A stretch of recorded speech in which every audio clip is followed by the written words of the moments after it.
6 Chinese car brands are opening their first Brazilian showrooms this year. Dongfeng in August, BAIC in the final quarter, La Paz, Lynk & Co., Polestar, and Xpeng behind them. Nobody blocked any of it, no hearing, no security review, no tariff wall to keep them out. Brazil already had 14 Chinese brands on sale before this wave started. 37.6% of every imported vehicle registered there in 2025 came from China. BYD is the 4th best-selling brand in the country.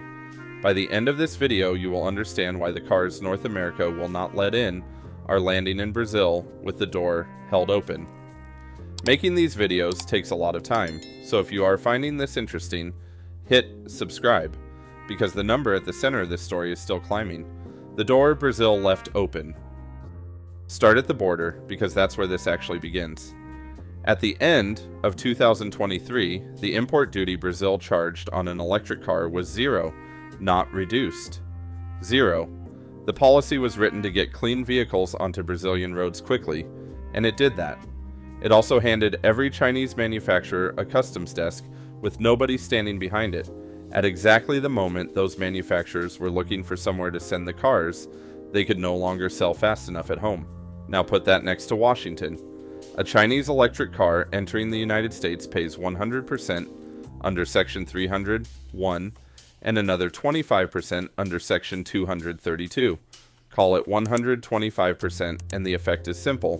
The car owes roughly its own sticker price again in duty before anyone has driven it.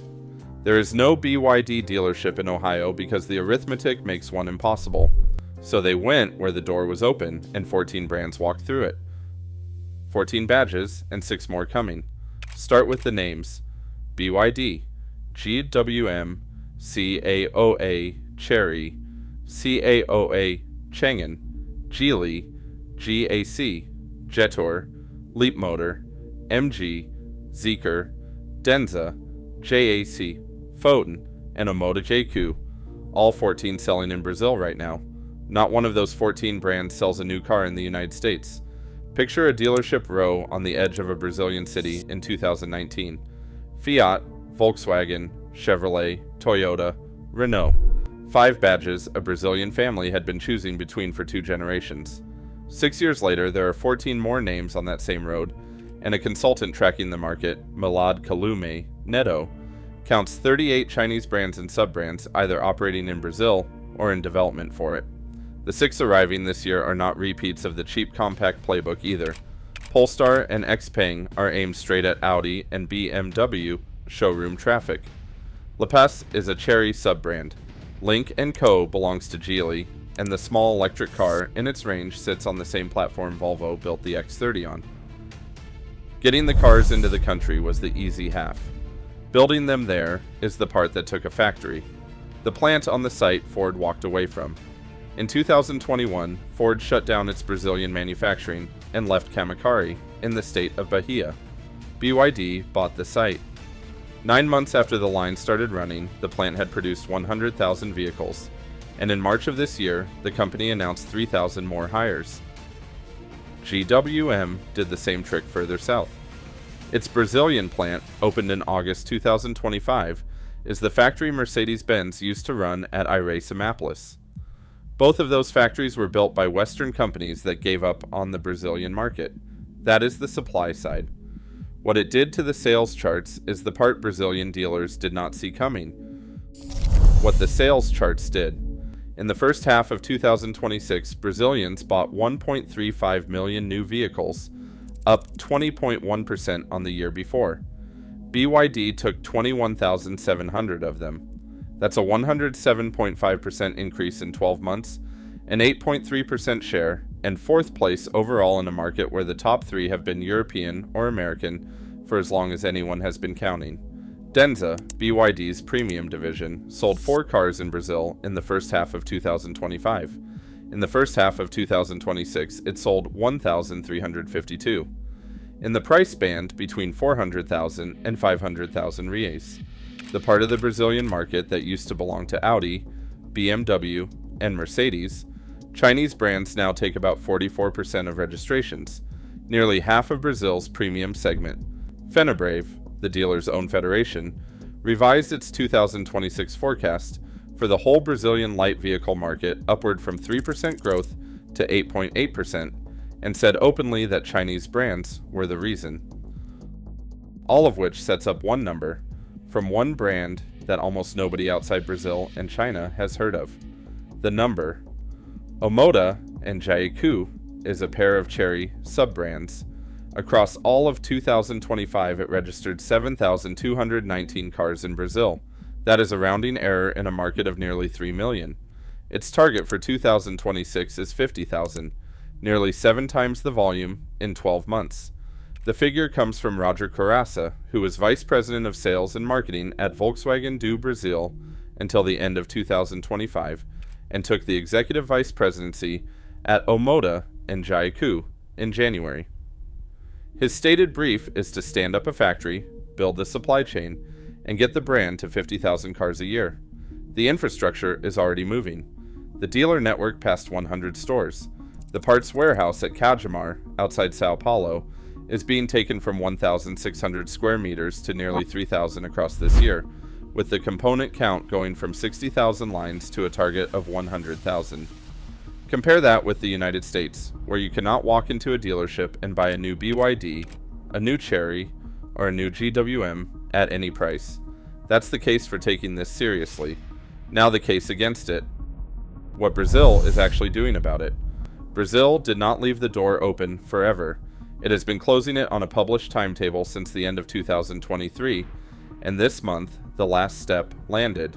0 at the end of 2023, 10% in January 2024, 18% that July, 25% in July 2025 for pure electrics, with plug-in hybrids at 28% and conventional hybrids at 30%.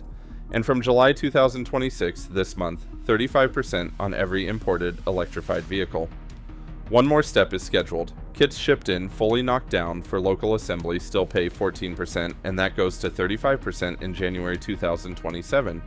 Brazilian analysts model the effect at up to 8% on the sticker, so a car at 200,000 reais lands nearer 216,000. That is a real cost, and it is still 90 points below what the same car pays at an American port. But the tariff is not what Brazilian buyers actually complain about. What actually goes wrong? Go into any Brazilian owners group and the argument is about resale. The 5P table is the price Bible every Brazilian buyer checks before signing, and it is unforgiving. A BYD song. Plus has given up 39.1% of its value over 3 years. A BYD Dolphin dropped 22.4% in a single year, while the GWM Aura 03 in the same window gave up 4.8%. Brazilian analysts blame factory discounting rather than the cars themselves. Every price cut on a new unit reprices every used one already on the road. Underneath that sits the harder fear. Almost half of Brazilian buyers surveyed expect several of these brands to be gone within 5 years, and they are not being paranoid. More than 400 Chinese electric vehicle companies have shut down since 2018, from a peak above 500. Thailand already ran this experiment. When NEDA collapsed there, more than 25,000 Thai owners were left holding cars from a brand that had stopped functioning. The dealer network fell from 60 stores to 40. Service waits stretched to 10 months. One model, the V2, was cut from 549,000 baht to 299,000 baht with no warranty attached, which meant every owner who had paid full price watched their car reprice overnight. And the factories themselves have not been clean.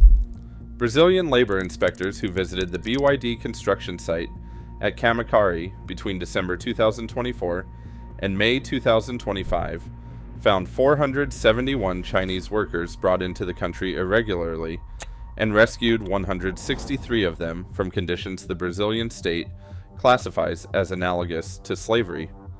BYD was formally cited, and the labor prosecutor's case names the company alongside 2 Chinese contractors. BYD has publicly disputed how those conditions were described. The case is still in the Brazilian courts. None of that shows up on a spec sheet. It shows up 2 years later in a service queue. So what is this actually about? The point is not that Brazilians bought a lot of Chinese cars. The point is that a market of more than 200 million people made a policy choice, wrote the timetable down in public, and let the products compete on price for 2.5 years before starting to raise the rate. Brazil got 14 brands, 2 repurposed factories, thousands of jobs, a dealer network, and a used car problem it now has to manage. North America got a debate, the same wave as everywhere at once.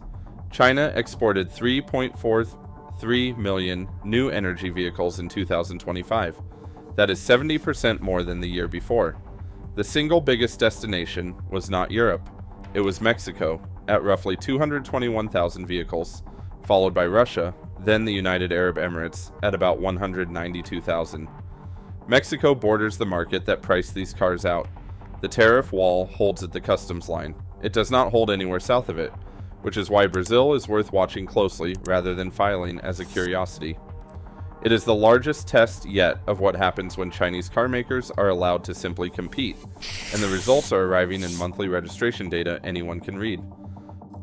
Latin America, which Chinese brand showed up in your country first? Name it in the comments.